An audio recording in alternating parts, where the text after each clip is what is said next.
Good evening and welcome to Jim Munley's World of Weather. You clicked on to long range weather forecast discussion for October 14th to 26th. For the period October 14th to 18th, models and ensembles forecast a trough, see over the Gulf of Alaska and into Western Canada. This is the GFS. We're going to go forward in time, and you can see the trough slowly building into Western Canada. And we also have above normal heights here over the Western Atlantic building into the East Coast. Our models forecast a trough closed off in the Mississippi Valley. You can see right here. This is a very weak trough, and I'm going to see what happens as we go forward in the period. This is the 18th, and the GFS kind of diminishes that feature, leading to a zonal flow, but still keeping above normal heights here in the east, the Western Atlantic, and into the West Coast states. The GFS shows same.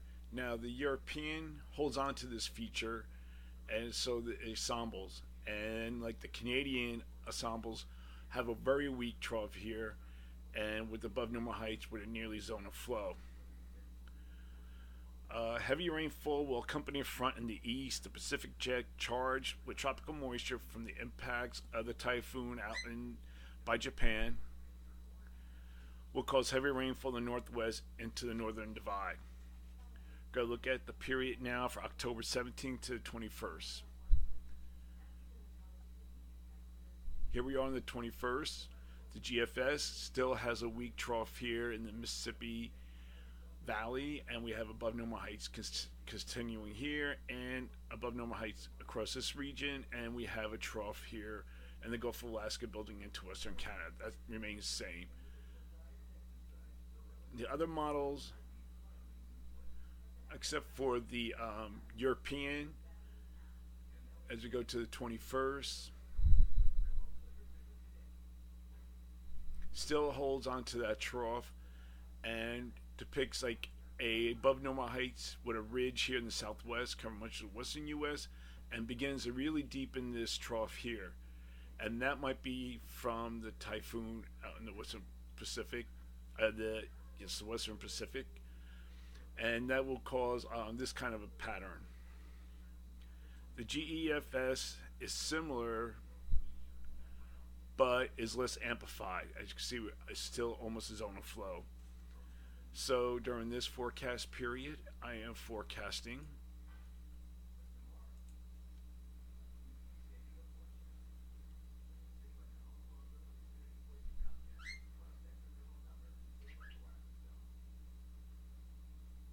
above normal temperatures here and across this region, and for precipitation, forecasting above normal precipitation for Washington and Oregon, and below normal precipitation for this region. We're going to now look at the period for October 22nd to the 26th.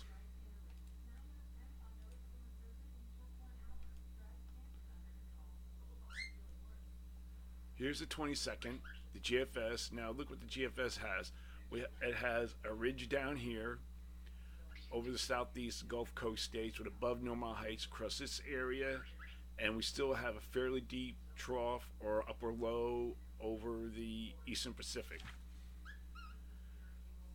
That seems to be the only model forecasting this as we go back, because this is it's ensembles. It's kind of similar, but is less amplified with the trough here in the east. Still very strong upper low here.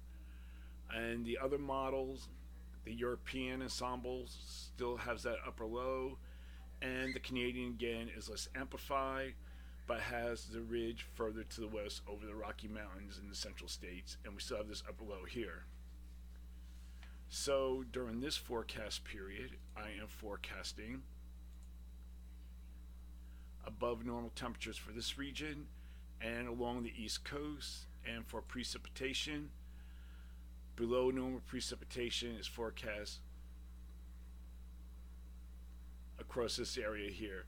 So that is the long-range weather forecast discussion for October 14th to 26th. Thanks for coming to Jim Munley's World of Weather, and have a good day.